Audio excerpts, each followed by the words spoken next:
That boy spent too many winters listening to a dead man's notebook, Pastor Harlan Day told his congregation on a cold Sunday morning in October of 1887. He said it with both hands flat on the Bible, said it loud enough for the whole chapel to hear, loud enough for the words to carry through the thin walls and out into the frost where the horses stood with their breath turning white. Nobody argued with him. Nobody ever argued with Harlan Day. 11 weeks later, that same pastor dragged a sled through chest-deep snow up a frozen mountainside to beg the boy for shelter. He arrived at sunset with ice in his beard and shame in his throat and not a single word left to preach. But we are getting ahead of the story. This is not really about weather. It is about a boy who read the ground when nobody else would, a dog who understood danger before people did, a dead man's notebook that held the difference between living and dying for an entire valley. And it is about what happens when the only person telling the truth is the one person nobody wants to believe. His name was Emmett Craw. He was 18 years old. He owned nothing but a hatchet, a weather ledger wrapped in oilcloth, and a gray-muzzled dog named Flint who had never once been wrong about a coming storm. This is what happened the winter the Sawtooth Mountains tried to bury Kettle Hollow, Idaho, the winter of 1887. This story is fictional, but the survival techniques described are based on real principles used by frontier settlers in the American West. All names, places, and events are imagined. In October of 1887, winds from the Sawtooth Mountains came down into the Kettle Hollow Valley nearly 3 weeks early. Not hard at first, not with the full violence those peaks were capable of. Just cold enough to change the smell of the air, cold enough to make horses restless in their stalls at night, pawing at the ground, snorting at shadows, cold enough that thin ice formed along the north side of every water barrel in Kettle Hollow before anybody in town believed winter had the right to show up yet. 3 weeks early, that does not sound like much. But in mountain country, 3 weeks is the difference between a cellar full of salt pork and an empty one. Between a woodpile stacked to the eaves and one that runs out in January, between a town that makes it through to spring and one that does not. 3 weeks early is how people die. Emmett Craw stood in the yard behind the relief house at dawn, watching frost cling to the northern face of the fence posts while the southern side still sat wet with mud. He had been standing there for 20 minutes, still as the posts themselves, just watching, just reading the morning the way his grandfather had taught him to read mornings, not with hope, not with fear, with attention. He was 18 years old, tall for his age, but lean in a way that made older men look past him. His hands were rougher than they should have been at 18, scarred across the knuckles from woodwork and weather. His eyes were quieter than they should have been, too. The eyes of someone who had learned early and painfully that talking rarely changed anything. Watching changed things. Beside him, Flint refused to lie near the north wall of the building. Flint was a shepherd dog, old now, gray spreading across his muzzle like frost spreading across those fence posts. He had been with Emmett since the boy was 12, when Josiah Craw had found the dog half-starved beside an abandoned mining camp and carried him home inside a saddlebag. Flint had never been a loud dog, never been the kind of animal that barked at everything. He communicated in other ways: position, posture, the direction he faced when he lay down, where he chose to sleep. This morning, Flint paced once along the yard, nose low to the ground. Then he turned away from the north wall and settled against the opposite side of the building with his ears pulled tight against his head. Emmett noticed that before he noticed the wind chime. The metal strips hanging beside the kitchen door were ringing softly, a thin, unsteady sound, like someone tapping a fork against a glass very far away, not from the west. Not from the direction wind usually arrived in early October. From the mountains. That was wrong. Mountain wind in early October was 3 weeks ahead of schedule. Mountain wind meant the upper atmosphere was already pushing cold air down through the passes. Mountain wind meant the high country was finished with autumn. Mountain wind in the first week of October meant winter was not going to wait for Kettle Hollow to get ready. Emmett crouched beside Flint and rested one hand on the dog's back. The muscles beneath the fur were tight. Flint was listening to something that Emmett could not hear yet. something moving down through the high timber, something cold and patient and completely indifferent to what people believed about the calendar. Emmett had grown up in this relief house, an orphan since he was 6. His parents died on the freight road through Cutter Pass during a late spring blizzard that nobody predicted because nobody in Kettle Hollow paid attention to weather until weather was already killing them. The town buried his parents beside the Methodist churchyard and gave the boy a cot in Bernice Wardell's relief house and considered the matter settled. But Emmett's grandfather had not considered anything settled. Josiah Craw was a geological surveyor and telegraph repairman who spent more time in the Sawtooth Mountains than he spent among people. A lean, quiet man with hands permanently stained by rock dust and copper wire. He trusted patterns more than prayers. He trusted the ground more than the sky. He trusted animals more than town councils. Every summer until Emmett was 14, old Josiah had taken the boy into the high country and taught him things nobody else in Kettle Hollow cared to learn. How to read snow clinging to pine bark. The way it packed tight on one side meant wind was shifting. How to watch water moving beneath creek ice. Fast water beneath thin ice meant warm ground. Warm ground in the wrong season meant something underground was changing. How to notice heavy spruce resin forming along branches before hard freezes. The trees sealed themselves up before big cold, the way a man buttons his coat. How smoke flattened low before storms. How elk left the high ridges weeks before heavy weather arrived. The elk knew. They always knew. They read the mountain with their hooves the way Josiah read it with his instruments. Every observation went into a weather ledger wrapped in oilcloth, a thick book with a leather cover that smelled like pine sap and wood smoke, pages filled with numbers, temperatures, snowfall marks, wind directions, creek levels, frost depths measured with a sharpened stick pressed into frozen ground. Men forget, Josiah used to say. The ground doesn't. One autumn evening, high on a basalt ridge above the timberline, the old man had pressed young Emmett's hand flat against a slab of black rock, still warm, long after the sun had gone behind the peaks. "Feel that," he said. Emmett felt it. The stone held heat like a living thing, like something breathing slowly far beneath the surface. Stone keeps heat longer than people, Josiah told him. Remember that. When everything else around you gets cold, the stone remembers what warm feels like. Josiah Craw died when Emmett was 15, pneumonia, took him in March, 3 days after the last hard freeze of spring. He died in his cot at the relief house because he had never owned a home of his own. He left behind the weather ledger, a black iron key that fit a lock nobody had ever seen, an old hatchet with his initials carved into the handle, and a reputation in Kettle Hollow as a strange old man who talked to rocks and trusted dogs more than doctors. Nobody mourned him the way Emmett did. Nobody inherited what he knew. Now, 3 years later, Emmett stood in the relief house yard at 18 years old, holding that same ledger under one arm, watching frost patterns that should not have existed for another 21 days. By the first week of October, he had already filled 12 pages.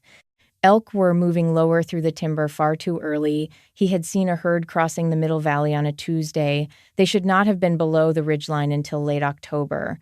Thin rims of ice formed along the creek before sunrise and stayed longer each morning instead of melting back by noon the way they should have. Crows crossed the valley, heading south in the wrong pattern. A scattered, anxious pattern, not the orderly autumn migration. The panicked flight of animals who sensed something coming that they wanted no part of. Even the wind smelled different, dry, sharp, like snow blowing down from somewhere far north before the actual storms arrived, a ghost of winter moving through the valley ahead of winter itself. Flint refused to sleep facing north. Every sign, every observation, every number in the ledger, they all pointed the same direction. Winter was coming early, it was coming hard, and Kettle Hollow was not ready. People gathered after breakfast when Emmett tried to warn them. About 30 people near the chapel steps, some still chewing biscuits, some finishing morning chores, some just standing in the cold with their arms crossed and their faces already set against whatever this boy had to say. Emmett spoke plainly. the way Josiah would have spoken. No drama, no begging, just facts laid out like fence posts along a straight road. Double the firewood, salt more meat now while there is still time, reinforce the roofs, especially the supply shed, before the heavy storms arrive. The elk have already dropped below the ridgeline. The creek ice is forming 3 weeks ahead. This winter is going to be worse than anything this valley has prepared for. He spoke for maybe 2 minutes, then he stopped and waited. Pastor Harlan Day answered first. Harlan Day was 55 years old, tall, a jaw like a splitting wedge, and a voice that could fill a room without effort. He had led Kettle Hollow's chapel for 19 years. People trusted him the way they trusted the walls of their houses, as a structure that simply was. You did not question walls. You did not question Harlan Day. He did not raise his voice. He rarely needed to. Fear spreads faster than weather, he said, and I will not have this congregation shaken because a boy spent too long reading a dead man's notebook. A few people laughed, not many, not loud, just enough to let Emmett know where he stood. Emmett did not argue. Josiah had taught him that too. Don't argue with people unwilling to look at the snow. You cannot show someone what they have decided not to see. Rudolph Pruitt spoke next. Rudolph was 50. He ran the supply room, the only supply room in Kettle Hollow, a heavy man with thick arms and a red face and small eyes that were always calculating. He controlled the flour, the salt pork, the lamp oil, the kerosene. In a town like Kettle Hollow, 140 people cut off from the nearest railroad for 4 months a year, controlling the supply room meant controlling who ate and who did not. Emmett found him behind the counter later that afternoon. He asked to buy extra lamp, oil, and salt, whatever Rudolph could spare. Rudolph crossed his arms. I don't sell supplies to feed panic, he said. Not this year. Desmond Farley was leaning against the doorway, 35 years old. A carpenter, built houses, repaired barns, fixed roofs. He considered himself the closest thing Kettle Hollow had to an engineer, and he had the habit of sharing that opinion with everyone who stood still long enough. Boy's digging his own grave in the mountain, Desmond said, loud enough for 3 men outside to hear, and he hasn't even left town yet. Outside the supply room, a freight driver tightening harness straps beside the road mentioned to nobody in particular that North Lake already carried a skin of ice near the shoreline. Too early, the driver said. Nobody answered him. Nobody looked at Emmett when he walked away through the freezing mud with Flint at his heel. Cressida Galt caught 2 women near the well an hour later. Cressida was 60 years old, sharp-eyed, wire-thin. She had a gift for knowing things before they happened, but only because she made sure she heard everything before anyone else and repeated it twice as fast. News traveled through Kettle Hollow the way water moves through cracked rock. Cressida Galt was the crack. Poor child's gone mad like old Josiah, she said, pulling her shawl tight against the cold. Talking to fence posts and dog ears, shame. He was almost normal before. By evening, the whole valley knew. Emmett Craw was predicting an early winter based on a dead man's notebook and a nervous dog. The story got funnier each time somebody told it. By the time it reached the last house on the South Road, the boy had apparently been seen pressing his ear to the ground and asking rocks about the temperature. People love a story like that, especially about orphans who forgot their place. Bernice Wardell did not laugh. She ran the relief house, had run it for 11 years, 48 years old, a lean woman whose face had forgotten softness a long time ago. Not cruel exactly, just hard. The way wood gets hard when you leave it out in weather long enough. Before the relief house, she had been a nurse during a fever outbreak in a mining camp 2 counties south. She had watched children die in that camp, more children than she ever talked about. That experience had not made her gentler. It had made her practical. She did not raise her voice that evening when she spoke to Emmett. She said the relief house could not afford fear when supplies were already thin. That winter, preparations would follow the same schedule they followed every year. That there was no room under her roof for a boy who frightened children with talk of weather nobody else could see coming. That night, after the lanterns were doused and the younger children were asleep in their cots, she told Emmett to be gone before sunrise. The door closed behind him after midnight, a hardwood sound, heavy, final. It carried across the frozen yard and died somewhere between the woodshed and the dark. Emmett stood there for a long moment, the weather ledger beneath one arm, the black iron key cold in his coat pocket, the old hatchet hanging at his side. The night air stung his face and turned his breath into white smoke. Flint stood beside him, facing north, toward the dark mountains. The old dog never looked back at the relief house. Not once. Then the back door opened again. A small figure slipped outside. Quiet, quick, moving the way someone moves when they have spent years practicing how not to be noticed. Wren Calloway was 10 years old. She had been in the relief house since she was 4. She could not speak, never had. The doctor in town said her voice simply never came. Some of the older children called her Ghost because she moved through rooms without making sound. She swept kitchen ash every morning. She carried water buckets that were too heavy for her. She did her chores without complaint because complaining required a voice she did not have. But Wren listened better than anyone Emmett had ever known. She watched everything, she remembered everything, and she understood things that people with working voices often missed. She crouched beside Flint near the woodshed and pulled half a dry biscuit from inside her coat. She broke it into tiny pieces and fed the old dog fragment by fragment so nobody inside would notice the missing food. Flint took each piece gently from her small hand, carefully, the way he always did with children. A little later, while lantern light moved behind frosted windows, Wren reached into her pocket and tried to give Emmett a folding knife. Small, old. The handle worn smooth from someone else's years of gripping it. It had probably been her father's. Before whatever happened to her father happened, it was probably the only thing in the world that belonged to Wren Calloway. Emmett closed her fingers back around it. "Keep the only thing that's still yours," he said quietly. Before the girl could answer, the back door opened. Bernice Wardell stepped into the cold, carrying a lamp in one hand. The yellow light swung across the yard and found the girl standing outside in bare feet. Bernice's face went hard. She reached for Wren's shoulder. Flint moved immediately. The dog stepped between them, head low, body rigid, not growling, not snarling, just standing there, 70 pounds of old muscle and gray fur forming a wall between the woman and the child. For 1 second, nobody moved. Nobody breathed. Then Wren looked up at Emmett. She knelt down slowly, found a stick on the frozen ground, and with careful, deliberate strokes, she scratched 5 words into the hard dirt beside the woodshed. "If you're right, who saves us?" Emmett stared at the words. He did not answer. He could not answer, because the truth was something you do not say to a 10-year-old girl standing barefoot in the cold at midnight.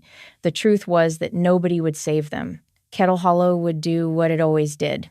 Ignore the signs, trust the schedule, pray for mild weather, and when winter came in hard and early, wonder why the Lord had forsaken them instead of asking why they had forsaken the ground. Emmett Craw left Kettle Hollow before sunrise. Flint trotted ahead of him through the frozen dark. The valley still slept beneath thin chimney smoke and weak lantern light. Frost covered the wagon road like sifted flour. Somewhere behind the buildings, a loose sheet of tin kept slapping softly in the wind. Neither of them looked back. An 18-year-old boy, a gray-muzzled dog, a dead man's notebook, and a mountain nobody else would climb. Would you have walked into that darkness? Think about that for a moment before we go on.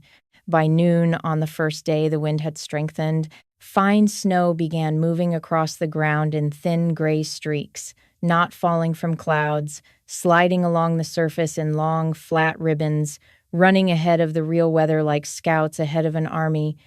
The cold was dry enough to split the skin across Emmett's knuckles until blood marked the handle of his hatchet in small, dark smears. He wiped his hands on his coat and kept climbing.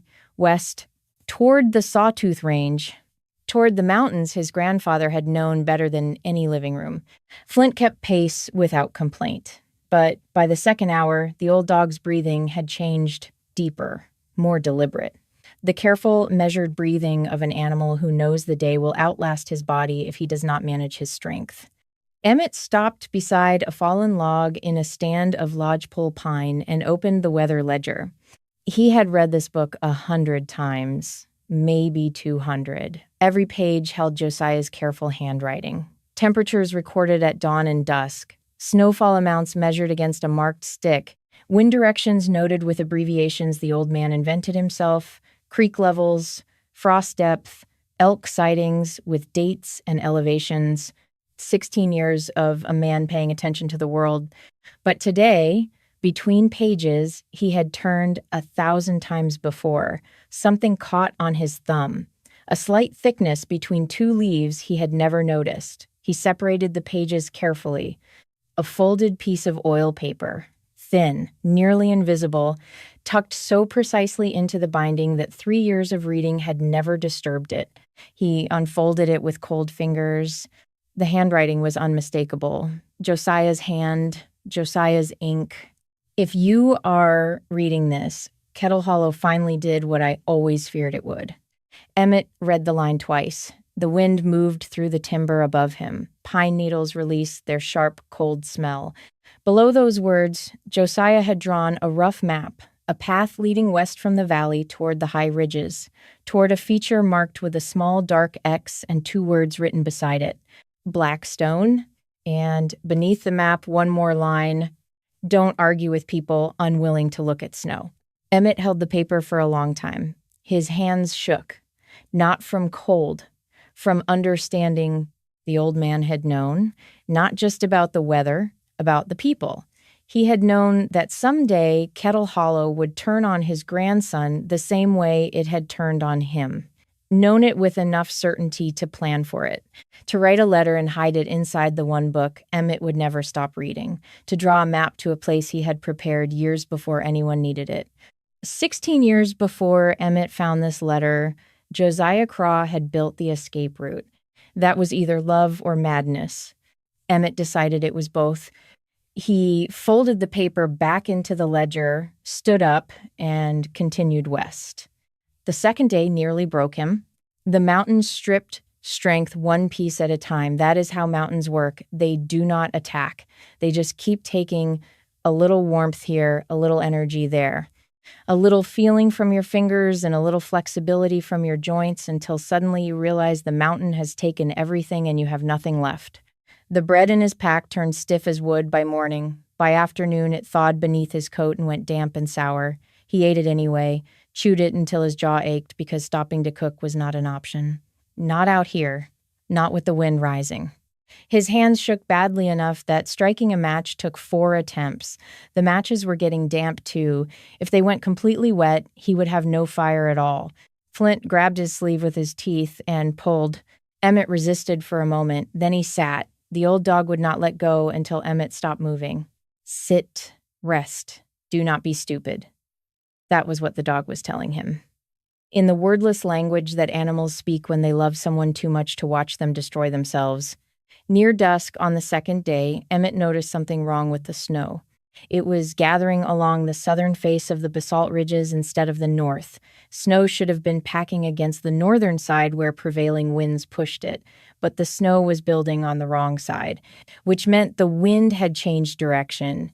It had begun circling, not gusting randomly, circling, moving in slow, deliberate patterns. The upper atmosphere was reorganizing, setting itself up for something much worse than a storm. A hard winter, the kind that buries valleys and does not leave for months. That night, Flint refused to sleep apart from him. The old dog pressed tightly against Emmett's back beneath the single blanket. Every few minutes, Flint raised his head and tested the darkness with his nose. Reading the air, processing information no human sense could access. Late on the third afternoon, Emmett found the cliff. Black basalt rose out of the mountainside like burned iron, a wall of dark stone 50 feet across and 30 feet high, ancient, volcanic, the kind of rock that formed when the earth was still deciding what shape to take. Snow clung to the cracks in thin white lines. Wind screamed across the ridge above. The sound was high and steady, like a wire pulled tight and left to vibrate. Half hidden beneath the lower edge of the basalt, behind brush and drifted snow, sat a narrow wooden door. The wood had gone gray with decades of weather, but the hinges were iron, and iron lasted. The lock had frozen solid. Emmett forced the black iron key into it with both hands, leaned his weight against the metal, felt the ice inside the mechanism resist, then give. The lock broke open with a deep cracking sound that echoed off the stone. The door swung inward into darkness, and the darkness was still. That was the first thing Emmett noticed, the absolute absence of wind.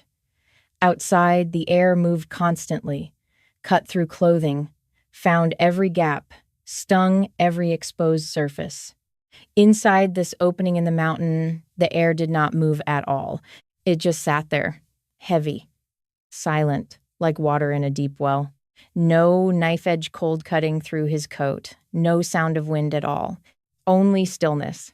Farther in, beyond the smell of wet rock and old ash, came something Emmett did not expect. Warmth? Not much.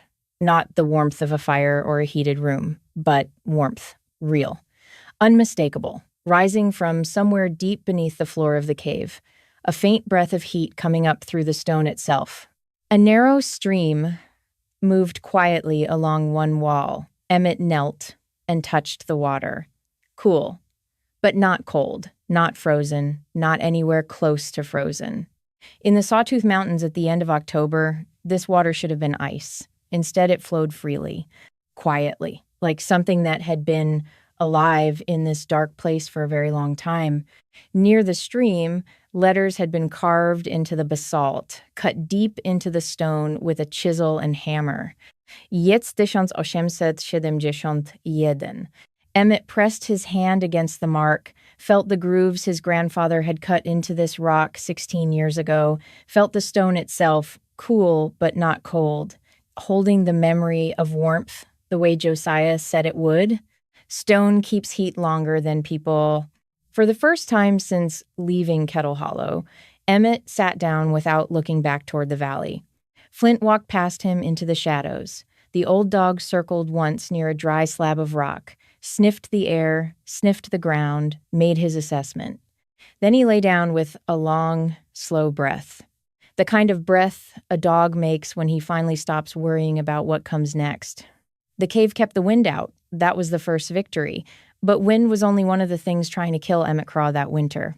Cold was another, moisture was another, hunger was another, loneliness was another, though he would not have named it. A cave without heat is a tomb. Josiah had written that somewhere in the ledger.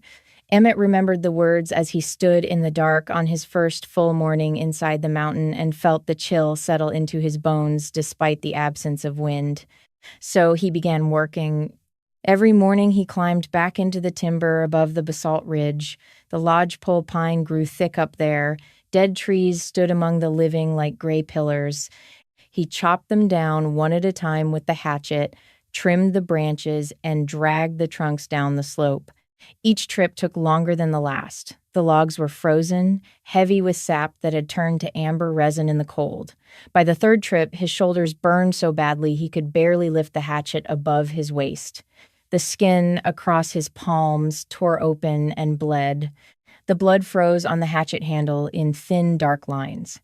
Flint followed behind him through the snow, silent, patient, stopping now and then to listen toward the higher peaks with his ears forward and his body still, always listening for something Emmett could not hear.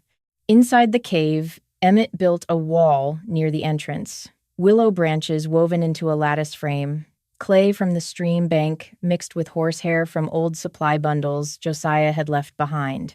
Heavy basalt slabs formed the base where cold, damp air gathered closest to the floor. The wall went up slowly. Clay froze in the bucket if he left it near the doorway too long. His fingers ached from pressing cold mud into the lattice. Some mornings the clay cracked overnight as it dried unevenly, and he had to patch it again.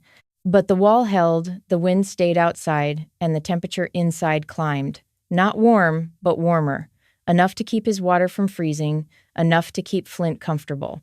Then came the hearth. That was the thing that almost ended everything. Josiah had used a narrow crack in the ceiling as a smoke vent. The crack was still there. Emmett could see faint gray daylight through it when the angle was right. He built a fire pit beneath the crack using flat stones from the stream bed, stacked them carefully, positioned the kindling. Everything looked right. He lit the fire.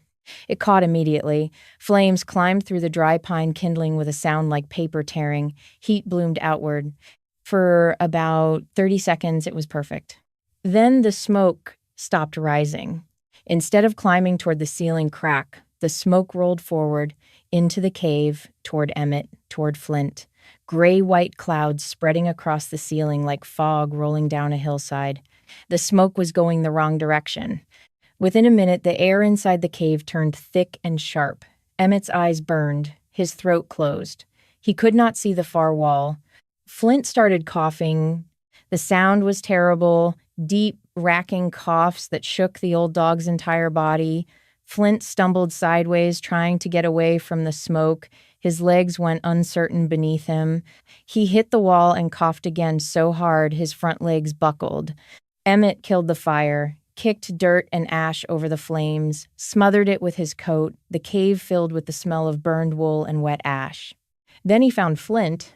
The old dog was pressed against the far wall, breathing hard, short, shallow breaths, still coughing, but weaker now. The kind of cough that comes after the real coughing is done, when the body is too tired to cough properly anymore. Emmett sat beside him in the dark and wrapped both arms around the dog. He could feel Flint's ribs moving under his hands, too fast, too shallow. He had nearly killed his dog trying to build a fire. The thought sat in his chest like a stone that would not move. For a long while, he just sat there. The smoke thinned slowly as cold air crept back through the entrance. The weather ledger lay open across his knees. He could barely see the pages in the dim light. Then he remembered an afternoon years ago near Lost Horse Creek, an old trapper cabin with a chimney that would not draw. Josiah crouching beside the stonework, running his fingers along the joints, talking more to himself than to the boy watching. "Smoke doesn't climb toward openings," Josiah had muttered. "Most people think that. Most people are wrong. Smoke climbs toward pressure differences. If the pressure above the fire is wrong, the smoke goes wherever it wants. And it wants to go where you are breathing." Emmett had not understood that at 14. He understood it now. The next morning, he lit a candle stub from Josiah's supply kit and moved it slowly around the unfinished hearth. Near the ceiling crack, the candle flame bent sideways instead of upward. Sideways. The smoke shelf was too low. Cold air falling through the ceiling crack was pushing downward before warm air could rise to meet it. The system was fighting itself, draft against draft, pressure against pressure. The cave's own airflow was forcing smoke back into the room. Emmett tore half the stonework apart. He spent the next 2 days rebuilding from the ground up. Flat shale slabs raised the firebed 14 inches above the cave floor, 14 inches higher than the layer where cold air settled thickest. He bent an old sheet of tin into a crude smoke shelf, angling it to catch rising heat and redirect downdrafts. Then he took the pry bar and the back of his hatchet and widened the ceiling crack inch by inch. The sound carried deep through the mountain, metal striking stone, stone splitting, small chips falling, sparks from the iron pry bar bouncing off basalt in the dark. His hands swelled until he could barely close them. The skin across his palms went raw. His shoulders burned from swinging the hatchet against stone at an angle the tool was never designed for. Emmett was not a mason. He was not an engineer. He was an 18-year-old boy copying things he half remembered from a dead man's lessons. But he kept working. On the evening of the second day, he lit the fire again. The flames caught low against the shale, flickered, smoke curled upward, hesitated, swirled. For a terrible moment, it seemed ready to roll backward again the way it had before. Then the draft caught. Smoke pulled upward in a thin, steady stream, through the gap between the tin shelf and the stone, up toward the widened ceiling crack, climbing cleanly instead of rolling, rising instead of spreading. Emmett grabbed the candle and moved it around the hearth. The flame barely trembled. Outside, wind hammered the ridge hard enough to shake snow from the pines. Inside, the smoke kept rising. Steady, clean, the system was working. An hour later, the wet patches along the ceiling had begun drying. The air inside the cave cleared. The temperature climbed. Then Flint moved. The old dog had been lying on the cold side of the cave, the side farthest from the hearth, the side he had retreated to after the smoke. He had stayed there for 2 days, not trusting the warm side, not willing to go near the fire pit where the smoke had hurt him. Now Flint stood, sniffed the air once, walked slowly across the cave toward the basalt wall near the fire, circled twice, and settled down with a long, tired groan. That was how Emmett knew. Not from the fire, not from the smoke, not from any number he could write in the ledger, from where the dog chose to sleep. Late that night, for the first time since leaving Kettle Hollow, Emmett lay down beside the hearth without the hatchet across his chest. 3 mornings later, somebody saw the smoke. Not from Kettle Hollow. The valley sat too low to see the thin gray line rising from the basalt crack. But high above the western slope, along the timber edge, where the trees thinned out against the rock, an old mountain scout named Gideon Hale spotted it while checking trap lines. Gideon Hale was 62 years old. He had fought in the war between the states when he was barely older than Emmett, 3 years of things he never spoke about. He came home to the Sawtooth Mountains because the mountains did not ask questions, did not judge, did not require explanations for why a man sometimes woke up screaming or flinched at loud sounds or could not stand to be in a room with more than 4 people. The mountains just let him be. He had lived alone on the high ridges for most of the decades since, trapping, hunting, watching, an old man who understood weather and stone and animals and very little about people, which suited him fine. No campfire smoke climbed that steadily in winter wind. Campfire smoke guttered, broke apart, swirled and vanished. This smoke rose clean, straight, controlled. Somebody inside that mountain knew exactly what they were doing. By afternoon, Flint lifted his head near the cave entrance and went completely still. The old dog did not bark, did not growl, just froze, every muscle locked. That worried Emmett more than barking would have. A dog that barks has identified a threat and is announcing it. A dog that goes silent has identified something it cannot classify, something that requires more information before any response is possible. Flint stepped into the doorway, nose raised, testing the air, reading scent the way Emmett read the weather ledger, parsing information from molecules the way his grandfather parsed information from numbers. Then came the footsteps. Slow, careful, the weight and rhythm of an older man carrying a pack and a rifle. Emmett went outside, hatchet in one hand. Rifle goes into the snow, he said. Then 15 steps back. The stranger obeyed without a word. Only after the rifle lay in the snow did Emmett notice the old man staring at his hatchet, not at the blade, at the handle, at the carved initials near the base of the grip. Josiah Craw carried that mark, Gideon said. For a long moment, the only sound was whined through the pines. Gideon looked toward the cave entrance. His voice went quieter. He pulled me into this place after the avalanche of 71, kept me alive in there 18 days while the mountain buried half the ridge. 18 days.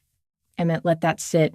His grandfather had saved this man's life in this cave with these stones, this warmth, this water. 16 years before Emmett found the door, Josiah had already used it to keep someone alive through the worst the mountain could throw. Flint walked forward, sniffed the old man's gloves once, then stepped back. Good enough. Inside, Gideon stood near the hearth, watched the smoke disappear cleanly through the ceiling. A small, weathered smile crossed his face.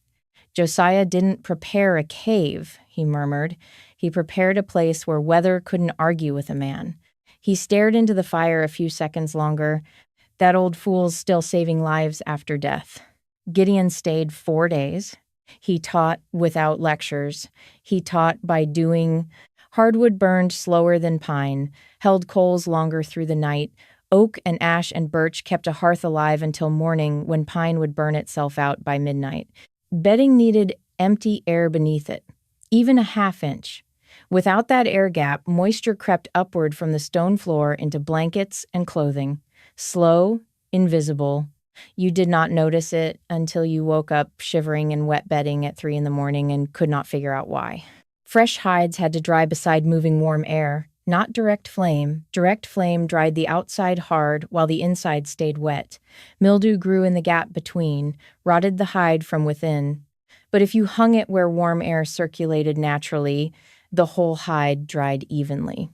Outside the entrance, Gideon spread gravel over the mud. Meltwater from snow packed against the door would creep back inside without something to absorb it. Most people thought cold killed winter shelters. Gideon knew better.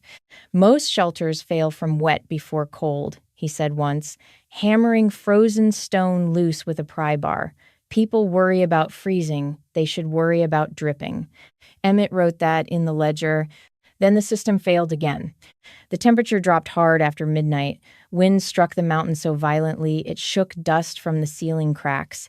Thin moisture gathered along the lower basalt overhead. Condensation from the warm air inside meeting cold stone above. It froze into pale sheets of ice before dawn. By morning, the blankets were damp again. The air inside felt thick. Wrong. Flint left his sleeping spot beside the warm wall, crossed the cave, settled near the entrance where the air was colder but drier. When the dog moved, Emmett moved. He spent the rest of the night on his knees digging a narrow vent trench beside the smoke channel. Cold air rolled across the floor around him, clay packed beneath his fingernails, meltwater soaked through his sleeves. He stopped more than once to hold the candle flame near the ceiling and watch how the draft moved, where pressure built, where moisture gathered. Near sunrise, the ceiling began drying, slowly at first, then faster. The vent trench pulled the cold, damp air down and away. Flint crossed back to his old spot, circled once, lay down near the warm basalt. Gideon watched the whole thing. Every hour, he had not slept either. Josiah used to fight shelters the same way, the old scout said quietly. Never trusted a roof until it failed once.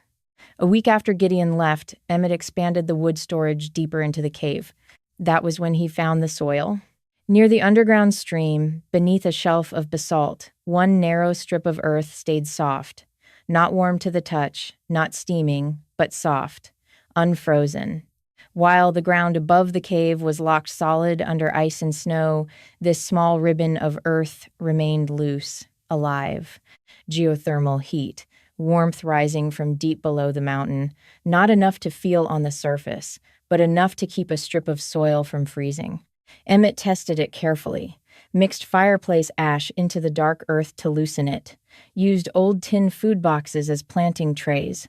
From the bottom of Josiah's supply sack, he found seeds, onion tops, mountain cress, turnip, wrapped in cloth so old and faded it almost fell apart in his hands. Josiah had left seeds among the tools, among the blankets, among the dried medicine bundles, seeds, because the old man had known that survival was not just about warmth. It was about green things growing, about food that did not come from a tin, about life continuing underground when the surface world had given up on it. The first attempt failed.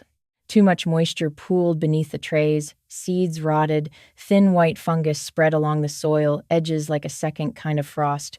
The darkness and the wet conspired against growth. Emmett adjusted, raised the trays onto flat dry stones, cut a narrow vent into the basalt overhead to pull damp air away, changed the angle so warmth from below still reached the soil but water could not pool. Then he waited. 2 weeks. Outside, November buried the ridges. Wind hammered the mountain without pause. The world above turned white and silent and hostile. Inside the cave, Flint slept beside the warm soil, while tiny green shoots pushed through the dark earth. Emmett crouched beside them, did not move for a long time. The first leaf trembled in the heat rising from beneath the stone. Small, green, alive inside a mountain in winter. He touched it with the back of his finger, gently, the way you touch something that should not exist but does. He did not pick it. Green leaves growing inside black stone while blizzards buried everything outside. Most people would call that impossible. Emmett Craw called it Tuesday. Stay with me. This story is about to change. The first blizzard of December arrived after dark. Wind slammed the ridge so hard the ceiling cracks bled dust. Snow hissed against the outer wall in long, dry waves. The pressure inside the cave changed.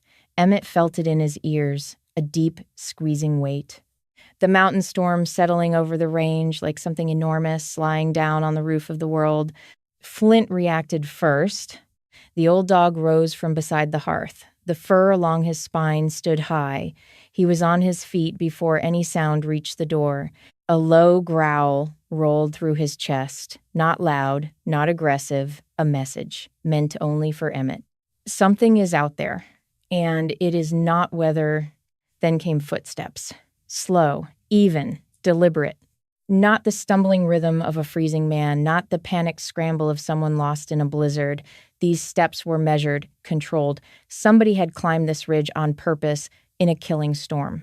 In the dark, Emmett heard breathing next, too steady for a man in distress. A fist struck the outer door. "Help!" the voice shouted through the wind. "Man's freezing out here." Emmett did not move. Flint did not move. The voice was wrong. The breathing was wrong. Nobody dying of cold knocked that hard. The fist struck again, harder. Then something heavy, a thick oak branch, slammed against the door frame. The clay wall shuddered. Dust fell from the joint between wood and stone. The wall held. Then the pretense fell away, like a dropped mask.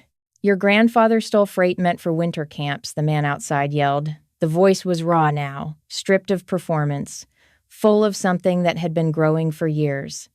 Josiah Craw was a thief, and his grandsons hiding in a thief's hole. Emmett knew the voice. Virgil Sloan, 30 years old, former mine worker. His father had died during a supply shortage 2 decades back, and Virgil had spent his adult life blaming Josiah Craw for stealing the freight that might have saved the man. Whether it was true, Emmett had never been able to determine. The dead cannot defend themselves, and Virgil Sloan was not the kind of man who cared about evidence. Snow pushed beneath the lower edge of the door. Another impact struck the wood. Emmett stepped closer. The hatchet hung low at his side.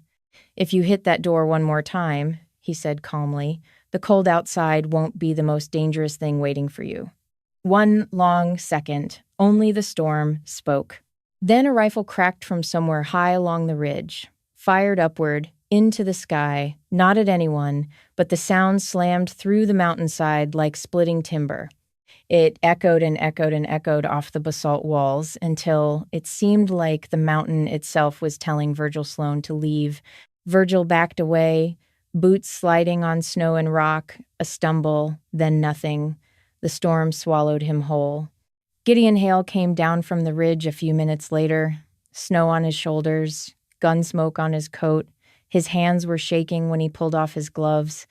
He sat beside the hearth for a long time before he could speak. Haven't fired near a man in years. Flint settled between them, head resting on his paws, trembling, not from cold, from the fear of violence, the animal understanding that something terrible had almost happened. Emmett wrapped his arms around the dog and held him until the shaking stopped. Gideon spoke slowly. The war had never left him, not fully.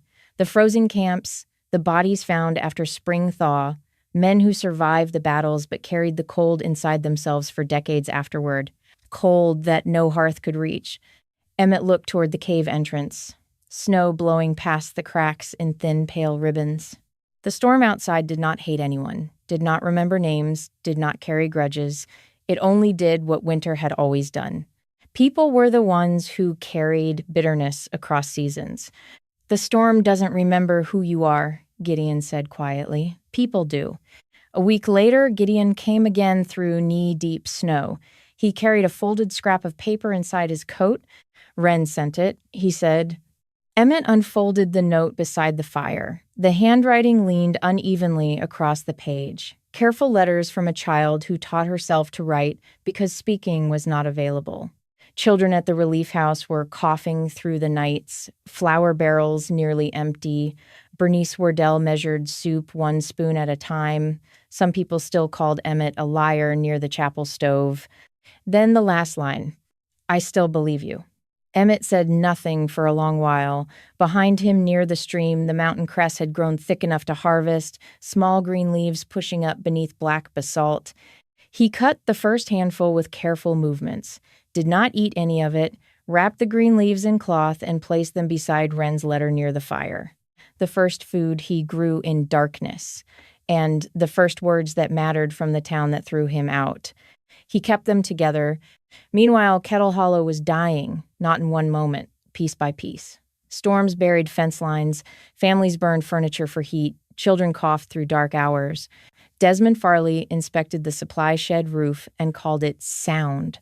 Cressida Galt predicted the weather would break any day now. She said it every week for 6 weeks straight. And in the relief house every night after chores, Wren Calloway sat in a corner with scraps of paper and recorded temperatures, wind direction, frost patterns on windows, ice depth on water buckets. Nobody asked her to. Nobody taught her. She had watched Emmett read the ledger enough times to understand what the numbers meant. And she decided, in the silent way children decide important things, that someone needed to keep counting after the person who counted was gone.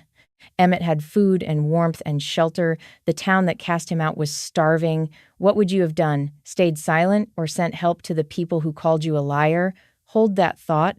Late in December, Opal Pruitt stumbled out of the storm. She carried her son against her chest. The boy was 4, wrapped in every blanket she owned. His face burned red with fever. His breathing was thin and wet and wrong, each breath a small drowning. The sound of air moving through water inside a child's lungs. Opal was Rudolph Pruitt's wife, 38 years old, a quiet woman who had spent her marriage standing behind her husband's decisions. When Rudolph refused to sell Emmett's supplies, Opal said nothing. When the town laughed at the dead man's notebook, Opal said nothing. She stood behind things. That was her place. That was what she had been taught a wife did. But her son had been coughing for 3 weeks, and the coughing was getting worse, and silence was no longer something she could afford. She walked 4 miles through a blizzard, uphill, carrying a sick child, through snow that swallowed her knees, following smoke she could barely smell, following hope that was even thinner. Emmett pulled them inside without a single question. Snow melted across the basalt floor. Opal lowered her boy beside the hearth.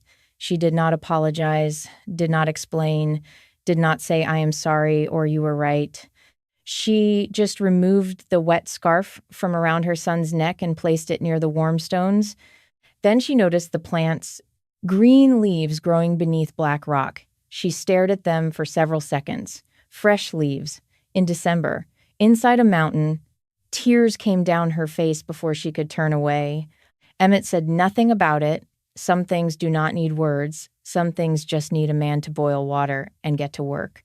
He heated the iron kettle, added willow bark, spruce tips, dried mullein from Josiah's medicine bundles. Steam filled the cave with the sharp smell of pine and bitter wood. The boy breathed the vapor beneath a blanket, slowly, while his mother watched every breath. Flint walked to the child. Nobody told him to. The old dog just crossed the cave and lay down against the boy's feet, as if this was his job, as if this was what he had been put on earth to do. Keep small things warm. After nearly an hour, the rattling in the boy's chest began easing. The wet drowning sound thinned, breath by breath. Small improvements, not a cure, not a miracle. Just a child beginning to breathe again. Before dawn, Emmett wrapped handfuls of mountain cress and cloth for Opal to carry home. "Don't tell them about the greens yet," he said quietly. "They won't believe that part first." Opal rested her hand against the warm stone wall before she left, held it there a long time, feeling heat that should not have existed inside a mountain in December. She did not say thank you, but the look on her face carried more weight than any word she could have chosen.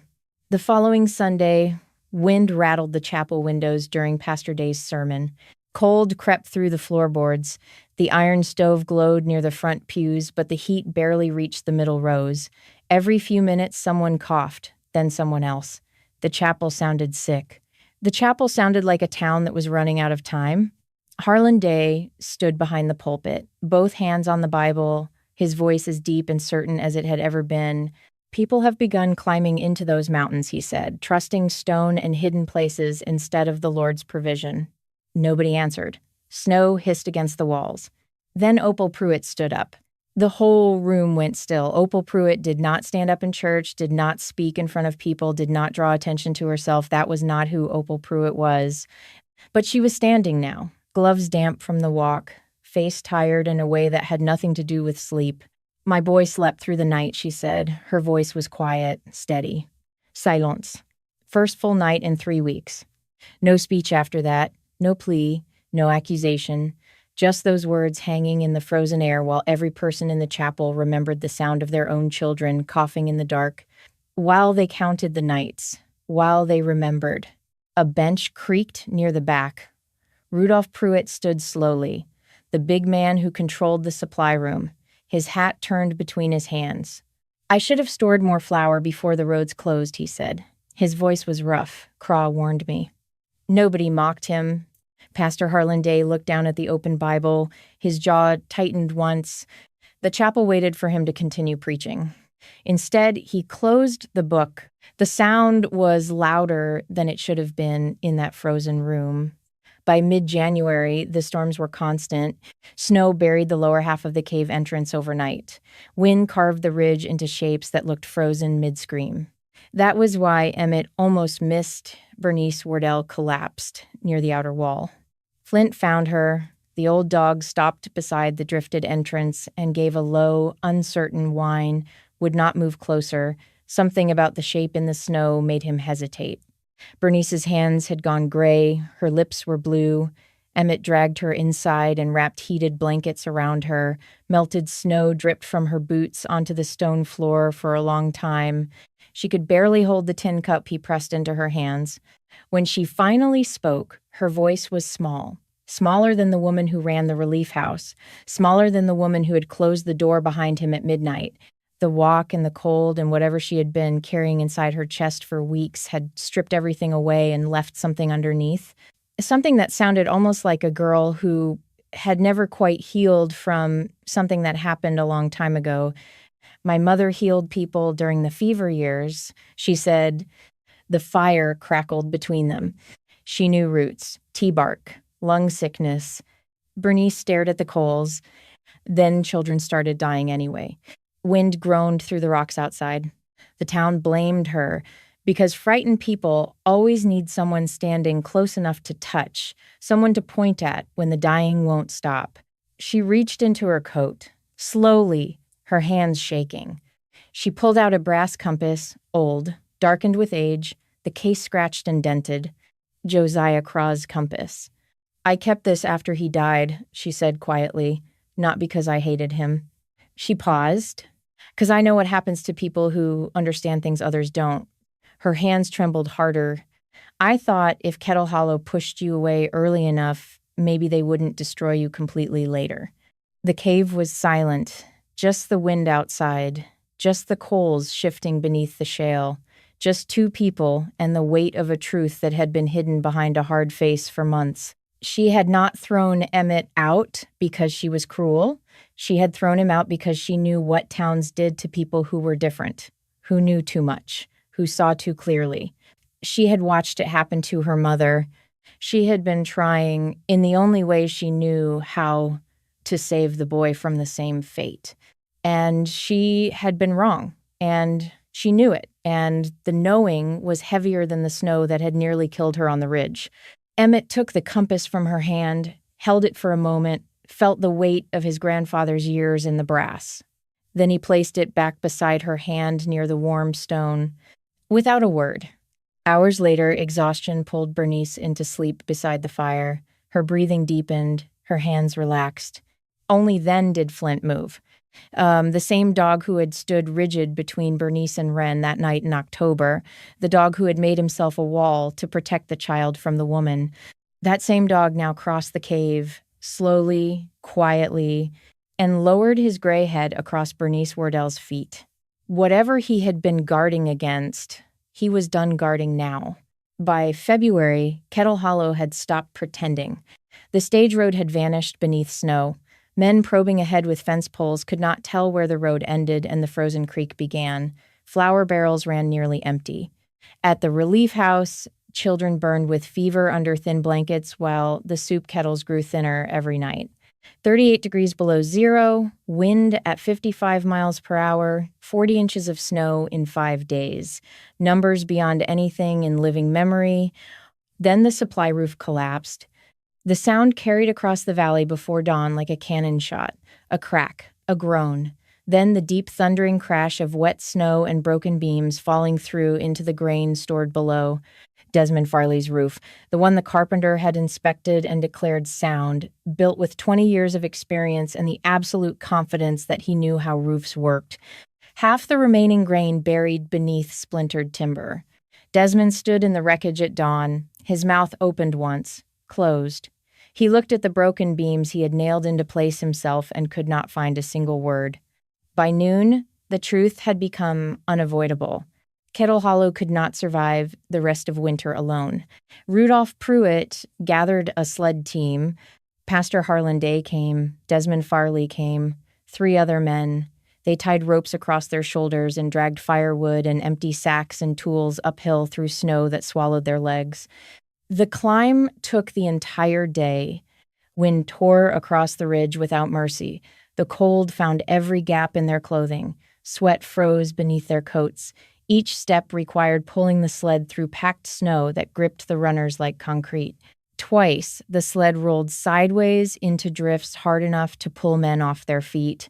Once, Desmond fell face first into snow so deep 2 men had to drag him out. Frost gathered across Harlan Day's beard until his face looked carved from salt. Nobody spoke. What was there to say? They were climbing a mountain in February to ask an 18-year-old boy they had mocked and banished for shelter. Whatever words they had prepared, the mountain was beating out of them one step at a time. Then, near sunset, they saw the smoke, thin, steady, rising from the basalt ridge into frozen air, not wavering, not guttering, not desperate smoke, controlled smoke. The smoke of a system that had been built carefully and maintained daily and repaired every time it failed. Emmett opened the door before they knocked. Flint had heard them coming 20 minutes earlier. The old dog had lifted his head and listened, and then put his head back down. No growl, no tension, just awareness. Warmth rolled out of the cave. Not blast heat, not the suffocating warmth of a sealed room. Something else. Stable, dry, clean, the kind of warmth that someone had built with bleeding hands and maintained through weeks of vigilance against a mountain that never stopped trying to take it back. Inside, the basalt walls radiated stored heat. Strips of venison hung curing above the smoke shelf. Gravel near the entrance was mostly dry. Near the underground stream, green plants pushed upward beneath black stone. Mountain cress, turnip greens, onion tops, green, living, growing, in the dead center of a winter that had killed every green thing for 100 miles. Flint slept beside the hearth without lifting his head. Nobody spoke for a long time. The men stood there, steam rising from their wet coats, snow melting onto the basalt floor, looking at the hearth, the smoke draft, the stored meat, the bedding, the plants, the stone walls holding warmth, the dog sleeping peacefully in a room that felt like spring. No one said Emmett Craw had been right. No one needed to. Rudolph Pruitt lowered his eyes first. The man who would not sell supplies to feed panic could not look at the boy who survived without them. Desmond Farley stared at the hearth system, the raised firebed, the angled smoke shelf, the widened ceiling crack, the ventilation trench. All of it built by a boy with raw hands and a dead man's notebook. He looked at it for a long time, then looked away. Harlan Day took the bundle of firewood from his shoulder, set it down beside the wall near the hearth. He did not look at Emmett. The man who had said fear spreads faster than weather placed his wood beside the fire of the boy he had tried to silence and sat down without a word.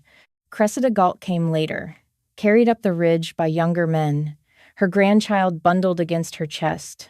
She stood in the warm cave and looked at the green plants and said 6 words. Josiah wasn't mad. We were blind.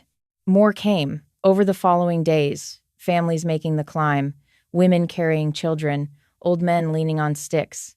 People who had spent the whole winter pretending things would be fine, finally admitting they would not.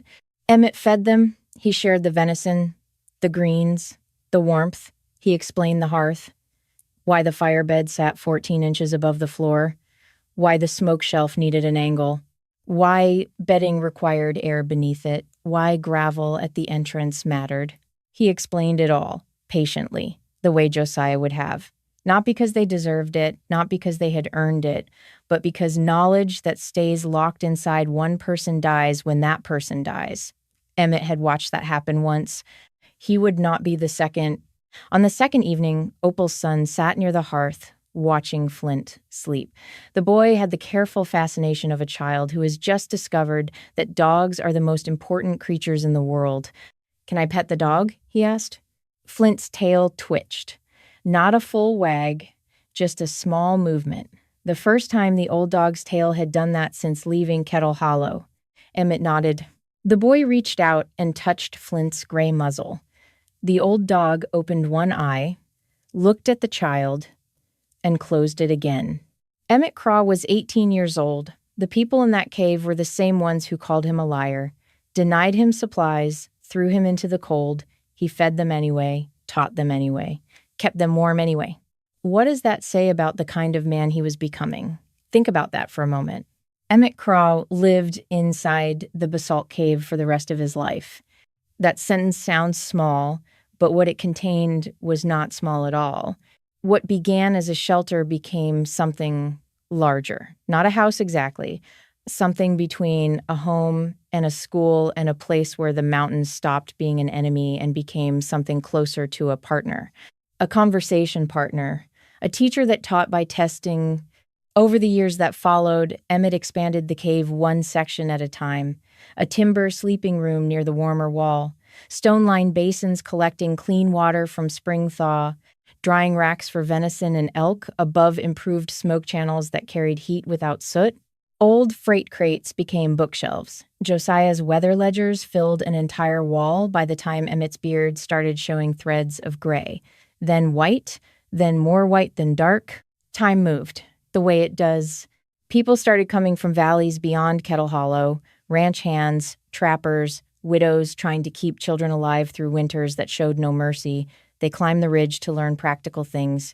How to stop moisture from wrecking bedding, how to stack firewood so snow could not rot the bottom rows, how to read wind against stone, how to see winter coming before it arrived.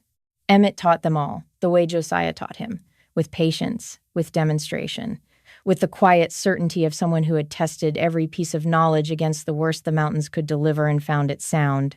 He never charged for the teaching, never turned anyone away, not even the ones who had laughed. Wren Calloway grew up. The mute girl from the relief house became the keeper of Kettle Hollow's weather ledger. Every autumn, she walked the valley roads, recording frost, depth, creek ice, snowfall direction, elk movement, exactly the way Josiah had taught Emmett, exactly the way Emmett had written it all down while the town laughed. Wren could not speak, never could, never would. But she could read the ground the way her teacher taught her, could feel temperature changes through the soles of her boots, could smell snow on the wind hours before it arrived, could watch elk moving through the timber and know whether winter was coming early or late. And she wrote it all down, every number, every observation, every pattern, in careful handwriting that filled ledger after ledger. The girl who could not speak became the voice of the valley's weather. She translated the language of the ground into marks on paper, and those marks saved lives. Year after year, winter after winter, a silent girl with a pencil, keeping watch over a valley that had once thrown away the only person who could read the sky. And Flint, the old dog, aged the way good dogs age, slowly, with a dignity that most people never manage. His muzzle turned almost fully white, his steps shortened, his naps beside the hearth grew longer each season. Some mornings he needed an extra moment to stand, his legs stiff from years of mountain cold. But every evening, without fail, Flint walked to the same spot beside Emmett's chair near the fire and lay down. The same spot, every night, The same position he had chosen that first winter when the smoke draft finally worked and the old dog crossed the cave and settled against the warm basalt wall. That was his place, had been since the beginning, would be until the end. Some evenings, Emmett talked to the dog, not about anything important, just the small things that fill a day, lived inside a mountain, the temperature of the stream, whether the ash in the hearth was the right color, whether the wind had shifted since morning. Flint listened, or seemed to listen. His ears moved, his eyes followed the voice. And sometimes, when the fire was right and the cave was warm and the wind outside was doing what wind always did, the old dog's tail moved. Just enough to say, I am still here. Outside, the sawtooth wind still came down hard across the mountains. Storms still buried roads. Cold still killed careless men. Snow still ignored prayers. The mountains did not change. The weather did not soften. The winters did not grow easier because one boy learned to survive them. But Kettle Hollow had changed. The people in that valley finally understood what Josiah Craw tried to tell them for 20 years, what Emmett tried to tell them that morning in October, what the ground itself had been saying for as long as the valley existed. Weather was not cruelty. It was not punishment, not divine anger, not something to be feared or prayed away or ignored until it killed you. Weather was language. The temperature was language. The wind direction was language. The frost depth and the creek ice and the elk movement and the snow on pine bark, all of it was language. A conversation the ground had been having with itself for thousands of years, patient, consistent, reliable. All anyone had to do was listen. And for the first time in its history, someone had taught the valley how not a pastor, not a merchant, not a carpenter with 20 years of experience, an 18-year-old orphan with a dead man's notebook and a dog named Flint. That was enough. That was everything. Weather was never cruelty. It was language. And for the first time in its history, someone had taught the valley how to listen. Do you think Kettle Hollow would have survived that winter if Emmett Craw had stayed silent about the early snow? I would love to hear your answer. Tell me in the comments.